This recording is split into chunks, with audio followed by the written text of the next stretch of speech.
Gen Z वो species हैं जो शादियों से सबसे ज्यादा नफरत करते हैं।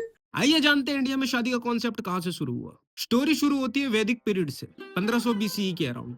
ऋग्वेदा के वेडिंग हाइम्स शादी को सेक्रेड ड्यूटी बोलते थे। मतलब शादी तब सोलमेट वाली चीज नहीं थी। शादी वॉज ओनली धर्म। दो लोगों को साथ में आना है, बच्चे पैदा करना है और सोसाइटी को डिसअपॉइंट नहीं करना है। और अग्नि को विटनेस माना जाता था। बट ट्विस्ट ये है कि वहां पे लव मैरिज भी एग्जिस्ट करती थी। एंशिएंट टेक्स्ट में एक रेफरेंस मिलता है गंधर्व विवाह, यानी कि mutual attraction, mutual consent, no family negotiations. मतलब एंशिएंट इंडिया में भी कपल्स ने डिसाइड कर लिया कि हमने शादी करनी है, और फैमिली को तब भी इमोशनल डैमेज हो ही रहा था। फिर आया स्वयंवर, जहां प्रिंसेस खुद अपना हस्बैंड चूज करती थी कंपटीशन के थ्रू। द्रौपदी के स्वयंवर में अर्जुन ने मछली की आंख पे निशाना मारा था।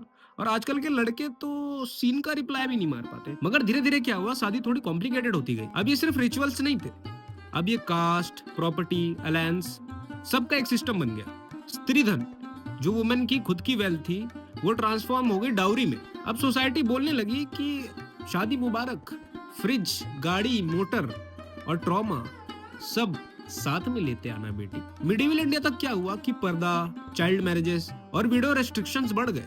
शादी अब एक रिलेशनशिप से ज्यादा एक फैमिली कंट्रोल स्टार्टअप लगने लगी थी। फिर आए रिफॉर्मर्स, इंडिया का सॉफ्टवेयर अपडेट करने। राजा राम मोहन रॉय, जिन्होंने 1829 में सती को बैन करवाया। ईश्वर चंद्र विद्यासागर, जिन्होंने 1856 में विडो रीमैरिज के लिए लॉ पास करवाया। और अंबेडकर ने तो ये बोला था कि इंटरकास्ट मैरिज सोसाइटी के सिस्टम को चैलेंज कर सकती है। बेसिकली ह्यूमंस को ह्यूमन की तरह ट्रीट करो।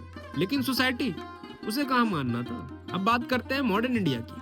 1955 में हिंदू मैरिज एक्ट आया। Monogamy, divorce right, legal protection.